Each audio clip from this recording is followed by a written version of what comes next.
Um, Welcome. It's great to see everybody here this morning. And that passage, as it's just been read to us, sounds quite complicated. And it's 9:30 in the morning, so not a good sort of combination. But hopefully it'll be clearer as we just work through a few bits of that now. So do keep it open on your laps, Romans chapter 9. And just before I launch in, just to say we've got a number of items of publicity that have now arrived into the room for Christmas and other events. So there's a Munch and Natter Christmas meal flyer out and about. So again, if you know those in the retired community, it's a wonderful event early December to invite people to. So to take one of those away and invite somebody along. Also, the World Cup, we're screening the England v Wales match here on the Tuesday night, which is a couple of weeks away. So again, there are invites that look like this that you can invite friends along to. I think we'll sort of have sausage and chips and enjoy the game together. So yeah, do pick up those, and the other Christmas bits and bobs are around as well. Just by way of sort of introduction, in terms of one of the questions that Paul is dealing with here in Romans 11, there was I'm trying to sort of anonymise this story, but I heard it just during the week of somebody that was out looking for something with some colleagues, sort of a field and sort of wooded area, and kind of a few colleagues went in search of this sort of item, and it was quite hilly. There were kind of like molehills there, but that had grassed over, so lots of clumps. It was going dark. And this particular person that was chatting to me in the week sort of tripped and kind of fell forwards onto the hill, and their face went straight into one of these sort of molehill things. And the first thought they had was of their sort of senior colleague that was nearby, and had they just witnessed this awfully embarrassing moment, and sort of standing up and kind of cleaning face, sort of looked across and saw the colleague on their phone. So sort of big sigh of relief. They'd stumbled, but they look like they've got away with it. They can recover this situation, only to then turn around to see a couple of people who were in their particular team stood there just laughing their heads off, who'd seen the whole thing from behind. And so, the lead into Romans is that this person had stumbled and there was no recovery. This will now live, for no doubt, for many years in the memory of the team, and the leg will be pulled. Now that is kind of where we find ourselves. If you look down at verse 11 of chapter 11 of Romans, the question that Paul asks here is, did they, Israel, did they stumble so as to fall beyond recovery? And if you haven't been around for the last few weeks, we've seen in the chapters that have just gone by the Israelite sort of rejection of God, a desire to pursue a right standing with God in a way that was not God's way of finding a right standing with him. They were pursuing righteousness their own way, works of the law, good works and so on, but had drifted from faith in God as a mechanism for righteousness. And of course they'd also rejected the Messiah that God had sent into the world. So chapter 11 began with the question, has God rejected his people, Israel? And the answer is absolutely not, by no means. And then in verse 11 of chapter 11, did they stumble so as to fall beyond recovery? Was there no way back now for the nation of Israel? And Paul's answer once again is very clear, not at all, absolutely not. They have not stumbled beyond recovery. And now I've got a couple of slides as well, William. Hopefully that's not news for you, but brilliant. What we find, particularly from verses 11 to 15, is Paul explaining how Israel have not stumbled beyond recovery. And Paul, at least twice in this opening paragraph, refers to this process that we see on the wall here. Israel reject. They look to pursue righteousness their own way. They reject the Messiah. But that seems, says Paul, to open the door to the nations, which he terms here the Gentiles. So Israelite rejection seems to open the door to the Gentiles, to the nations, the world, who are responding to the gospel and being saved. And this, in God's plan, seems to then provoke Israel to envy or jealousy on what they're seeing, God opening the doors of his kingdom to the Gentiles and a Jewish remnant, or a group, a small group, if you like, within Israel, are in fact saved. Now let me just read these verses again to you, and just note, so you can notice this. Twice he kind of walks them through this. I've looked down again at verse 11. Did they stumble so as to fall beyond recovery? Not at all. And here's the first part. Rather, because of their transgression, because of Israel's transgression or sin, salvation has come to the Gentiles. The second rung of the diagram. Salvation has come to the Gentiles to make Israel envious. But if their transgression, if Israel's transgressions means riches for the world, and if Israel's loss means riches for the Gentiles, how much greater riches will their full inclusion bring? As they become envious, and as they then turn back to God in faith and are saved, how much greater are those riches? And then Paul almost personalizes the same thing in verse 13 by talking about his ministry. He says, I am talking to you Gentiles. Inasmuch as I am the apostle to the Gentiles, sent by God to the nations, I take pride in my ministry in the hope that I may somehow arouse my own people to envy and to save some of them.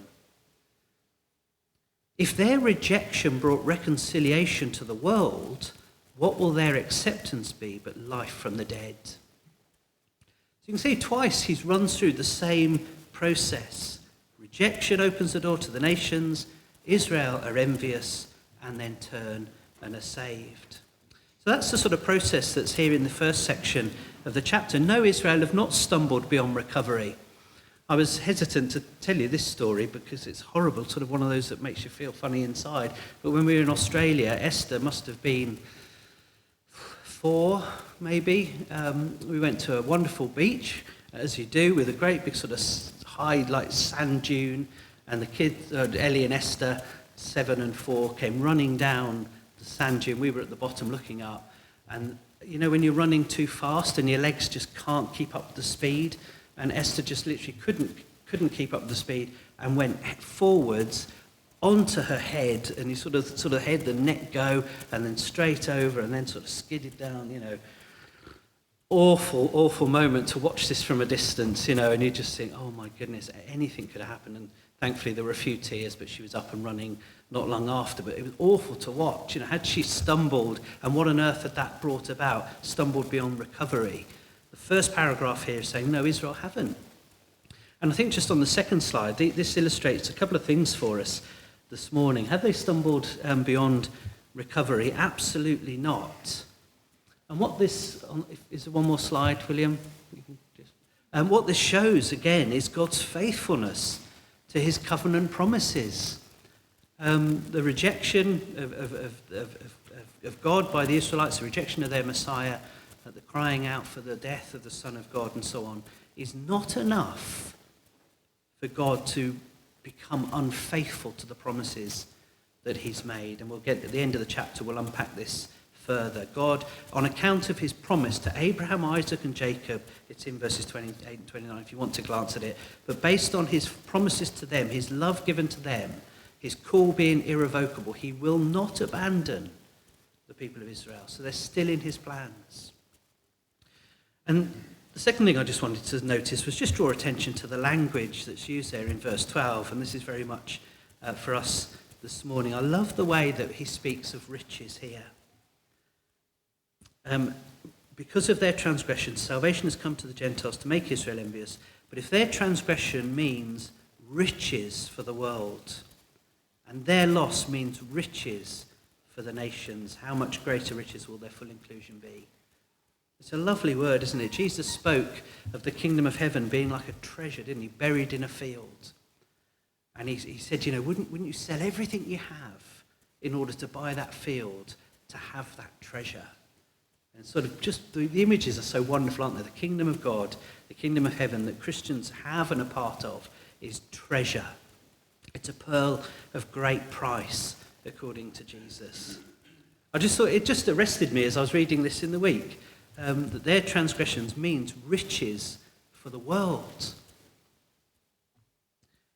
We can't go many days, can you, without hearing the name of Elon Musk mentioned with his buying of Twitter and Tesla and all the rest of it. And I think often he's described, isn't he, as the world's richest man. And it just sort of struck me as I was looking at this week that actually, unless Elon Musk knows the Lord Jesus Christ, there are people in this room that are rich far beyond the riches of Elon Musk. Riches are yours, according to this verse, if you've put your trust in Jesus Christ. Riches have come to the world. Riches have come to the Gentiles. There are people in this room that have riches way beyond what anybody like Elon Musk may have in this world. I think that's good to grasp, isn't it? It's good, there's been a few things in recent weeks. I just think it's just good to try and let these things sit in our mind, ponder on them, think about them. 2 Corinthians 8:9 says that Jesus, who was rich really beyond comparison, chose to come into this world and make himself poor, in that through his poverty we might become rich. It's just useful for us to think, whatever our means, whatever we do, whatever we have in this world, if we are in Christ, we are rich beyond our imagination. Riches are ours in him for this life and for the life to come. Now, the question as we move then, as you may have picked up Pierre reading about olive branches and shoots and plants and roots and so on, the question, second and last question for us this morning is, why is Paul outlining this kind of plan of salvation? What is it that he's wanting to do and achieve for the people in Rome and for us here this morning? Why is he talking about this? And I did flag this last week. Just look at verse 25, because we get a couple of clues as to what's going on in the church in Rome. Have a look down at verse 25. Paul says, I don't want you to be ignorant of this mystery that we've just seen with the chart on the wall and how God's working. We don't want you to be ignorant of this mystery, brothers and sisters, so that you may not be conceited. So there's an issue in the church at Rome where some of the Christians are in danger of becoming conceited. And if you run with your eyes back up to verse 18, in verse 18, Paul says, do not consider yourself to be superior to those other branches. So there's a great temptation in the church at Rome, particularly for Gentile Christians, so those from a sort of just a worldly background, not from a Jewish background. There's a great temptation for the Gentile Christians to look down on the Jewish members of their church on the basis that the Jews have gone horribly off the rails. The Jews have forsaken God, Israel's forsaken God, they're pursuing righteousness their own way, they've rejected the Messiah that God has sent into the world. And so you can imagine perhaps the sort of comments that were beginning to be made in this mixed church in Rome with Jewish Christians and Gentile Christians. You can imagine possibly the odd joke here or there about Jewish history and the rejection of the Messiah. You can imagine a bit of contempt and conceit sort of growing and developing within the church. And what Paul seems to be concerned about is a sort of a growing arrogance among the Gentile Christians, a sort of sense of pride that they had in the church over others. And I think what's happened, and we'll see this in terms of the danger for us, is that probably what started out as a looking outside of the church and looking at Israel and sort of becoming a bit conceited and proud and sort of smug in terms of looking at what they've done, that attitude at looking at those outside of the church seems to be beginning to infiltrate relationships within the church. And Gentile Christians looking with a little bit of superiority over the Jewish Christians. An unhealthy self-esteem, a certain smugness within the church. And I wonder whether that is, in a sense, a danger that we can face. We can perhaps fall into the trap, can't we, of perhaps judging those outside of our churches, looking down on them, condemning them, tutting at their sin and their way of life, feeling very pleased that we're not as bad, as it were, as they are. But that attitude that starts with looking outside of the church can so easily begin to seep within church life. We begin to judge others in the room, in the church. We begin, even in small amounts to begin with, by looking down on others, perhaps wishing that others were just that little bit more like me. We can tut at the sin or the shortcomings of others. We can tut at their lack of commitment and secretly wish, or secretly be glad, that we aren't like them. And before you know it, the words of Jesus' parables about the Pharisee and the tax collector aren't a million miles away, are they? Lord, I thank you that I'm not like other people.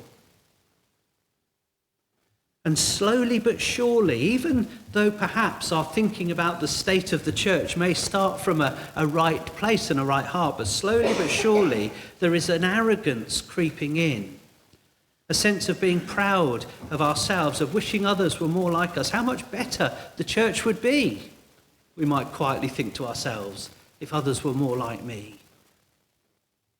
And what this is essentially leading to is that slowly but surely, and perhaps unknowingly, we are beginning to swap the righteousness of Christ that we have received, without merit, by his grace. We begin by starting with the righteousness of Christ gifted to me, and surely but slowly, we begin to be more focused on our own righteousness, on our own performance. And unknowingly, we've swapped grace for works. And this, I think, is one of the big reasons that Romans was written. It certainly seems to be at the heart here of Romans 11. And sometimes as you work through chapters 9, 10 and 11 and the detail of it and the complexity of it, and people think, oh, this is Paul the theologian.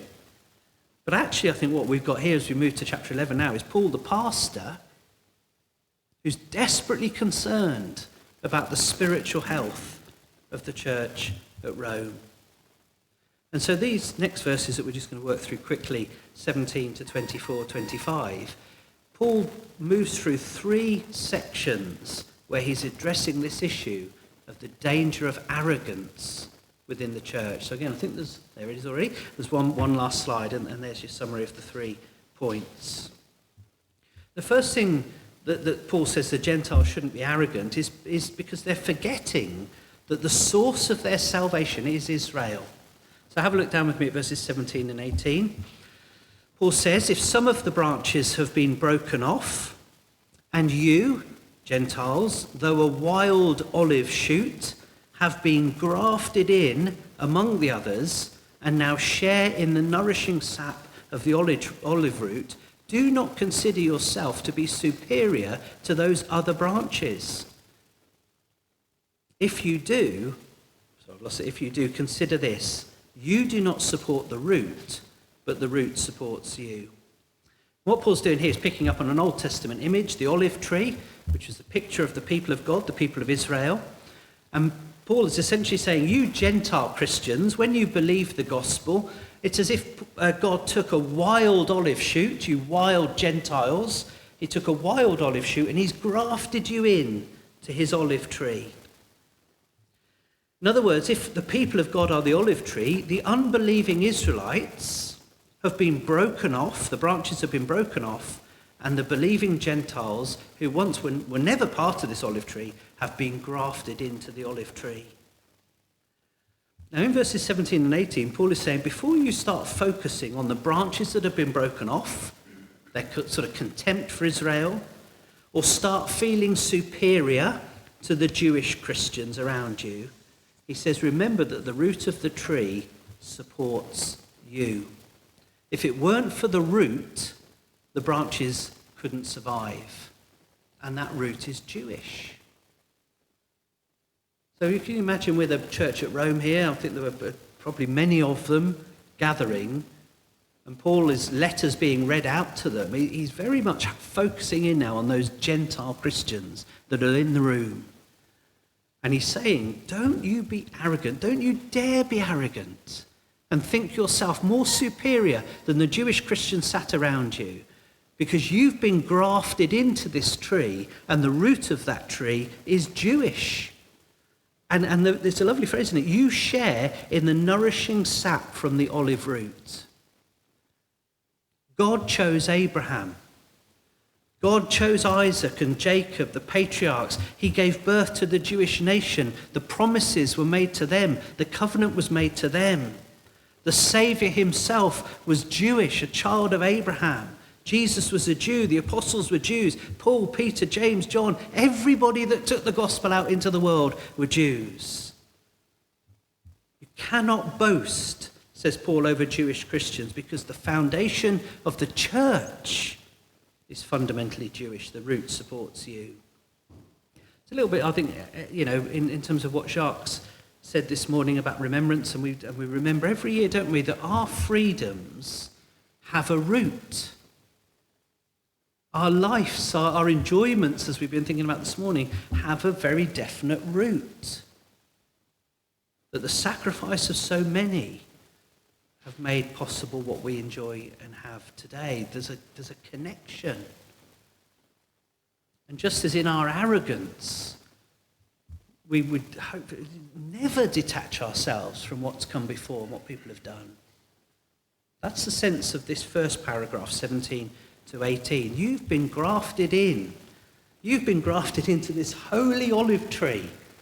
God's church, God's people. You've been grafted in, you wild Gentiles that were living without a thought for God. God in his mercy has grafted you in. And the root of this whole thing is his promise to Abraham and to Isaac and so on.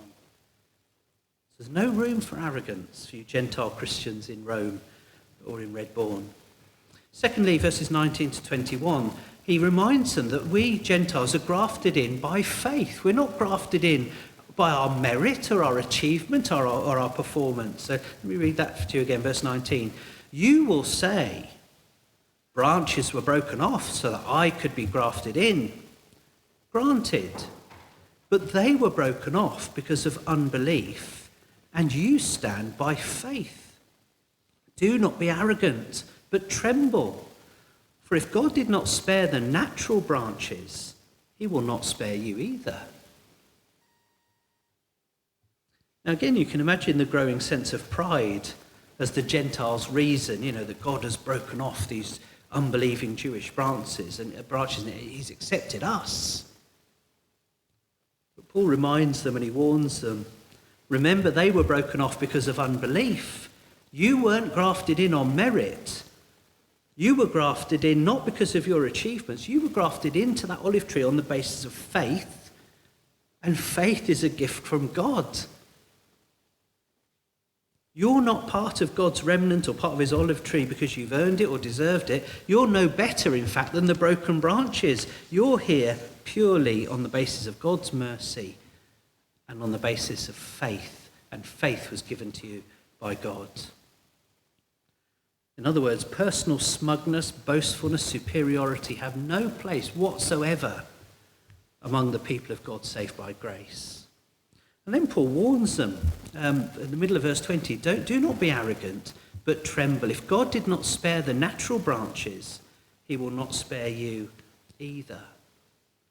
And I think what he's saying here is that those who refuse to come by faith and who want to put trust in their own works, put their achievements, their standing, their good works or whatever, if people who want to put those things front and central will be broken off and not be part of the remnant.